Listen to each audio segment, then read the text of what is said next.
What is up, Pitt fans? Thank you so much for tuning in to Inside the Panthers on YouTube. My name is Stephen Thompson, coming at you with another Inside Pitt practice report. There was no practice today, but things have happened. Football things. While the rest of the college football world prepares for conference championship weekend, bowl season, the Panthers, who aren't eligible for the postseason, have gotten a jump on the offseason. And for better or worse, the changes that I think we all kind of expected to come are starting to come, maybe just to a higher degree and at a faster frequency than we thought. I mean, feel like a lot of them came today, and I feel like I need to catch my breath after the day we've had, all the news that came in, and just all the things that kind of happened. We'll start with some older news and news that you probably saw, starting with the offensive side of the ball. Frank Signetti out as offensive coordinator. News broke the Sunday after Duke game, the day after the Duke game. I'm about 24 hours. Remember, getting ready to cover the Steelers game. If you don't know, I do some of that on Sundays and Thursdays, Mondays, whenever they play.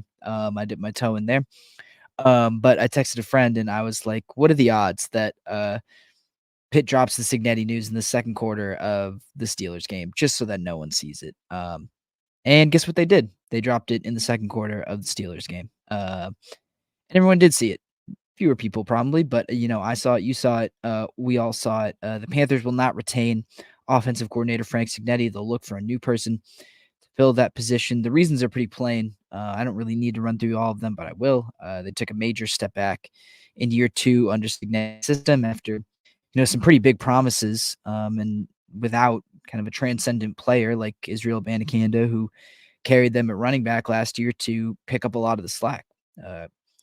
Quarterback evaluation and development was almost non-existent.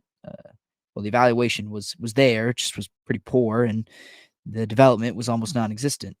There's baffling play calling at times. There's personnel decisions that didn't make sense, from quarterback to offensive line to running back to tight end. And we don't really need to go through the actual nuts and bolts of the decision, because I feel like it's pretty obvious why it needed to be made, and whether that happened in week 6 or week 8 or week 10 or later is not really super relevant now that it's actually happened. What I am interested in is where Pitt kind of goes from here. I'm sure you've seen some of the names that have already gotten thrown out there: Sean Lewis, Joe Moorhead, Mike Shanahan, others. And that's just kind of led me to think about what the quality of the Pitt job actually is as an offensive coordinator. Because on one hand, it seems like Narduzzi can be a little overbearing, and paranoid's not necessarily the word, but I guess aggressively cautious. Like, doesn't seem like he really loves to have super young or super ambitious people in this role, because it means they're likely to jump ship once the going gets good. I think you can look at Brendan Marion. I think the Matt Canada situation, he was only here for 1 year before jumping for the job at LSU. That really spooked him as well. He threw a bunch of money at Canada, and that still wasn't good enough to keep him from kind of looking for greener grass. And I think, like I said, that spooked Narduzzi a little bit. He's like that inconsistency. And the other thing is, I mean, this isn't going to be the most glamorous or the highest paid opening for a Power 5 quality offensive coordinator. All that kind of adds up to maybe not the most attractive set of circumstances for a good offensive coordinator or a good play caller, someone that you'd actually want to have in that job. Then on the other hand, I mean, there's still a bunch of talent, I feel like, on this roster, and you return so many players. You got guys who have chemistry together, and I think kind of along those same lines, is what I identified with Narduzzi's previous offensive coordinators, that this is kind of a job that people can jump to. This is, or use as a stepping stone to something bigger, and that's not always the worst thing in the world for a school like Pitt. I mean, think of Canada, like I said, but even Jim Chaney going from Pitt to Georgia under Mark Richt.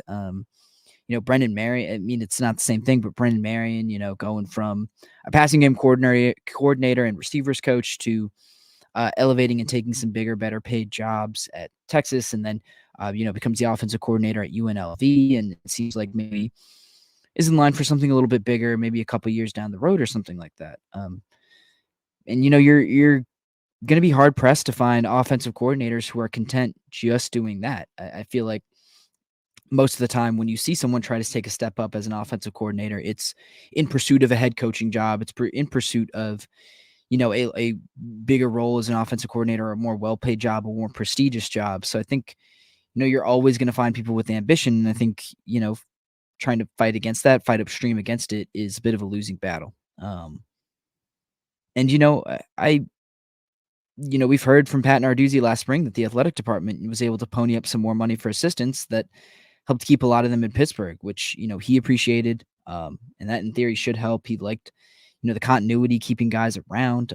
He felt confident in the staff. So he was happy that was there. And in theory, that should help them, attract some pretty attractive offensive coordinator candidates. But in my mind, what this really comes down to is Narduzzi's personality and his attitude about the open position. Is he willing to break character and maybe take on someone younger, less established, but innovative, and also maybe a little ambitious as well, and is looking for places to constantly be moving up? Or is he looking for something more vanilla, a safe option that he believes he can hang on to for a while? It's what seemed to be what he did with Cignetti. It seemed to be what he wanted to do with Mark Whipple, and part of why he moved on from Whipple. It's a tough situation because I'm inclined to say he'll do the exact same thing that he's usually done. Narduzzi is a stubborn guy, for better or worse, and I feel like he is more inclined to take the safe route. But 3-9, that's an extenuating circumstance for Narduzzi, for Pitt, and desperate times maybe call for desperate measures and maybe demand that he think a little bit more outside the box, take his time more, and be a little bit more aggressive with his hiring. Who knows? I mean, this is kind of uncharted territory for the Panthers, and for Narduzzi. So it'll just be interesting to see how he kind of reacts to the situation, and whether he believes that kind of the status quo is going to cut it here, or whether he's got to really alter how he thinks.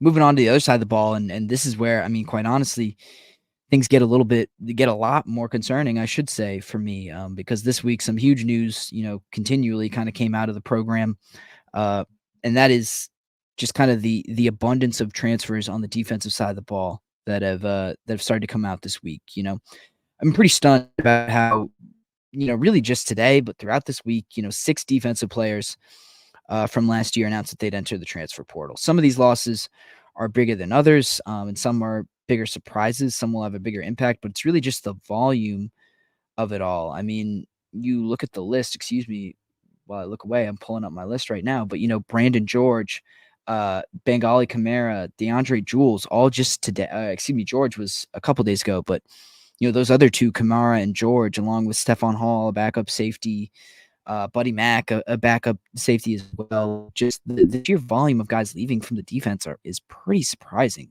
I figured, if anything, between the coordinator change and just the lack of success, that they had on the offensive side of the ball, that the Panthers would be looking at a lot more losses this offseason from offense. No, so far it's been all the defense. I mean, maybe guys are waiting to see what the coordinator hire looks like, but for right now, it's the defense that's really struggling. And I mean, those top end guys that they lost, George, Kamara, and DeAndre Jules, I mean, those weren't just, guys you thought were going to be contributors. Those were starters, man. Those were guys who you were almost sure were going to be big impact players for you next year. And they were part of the reason why you had some optimism that they could get better. And with those guys heading out, you're kind of left to pick up the pieces without much to draw from.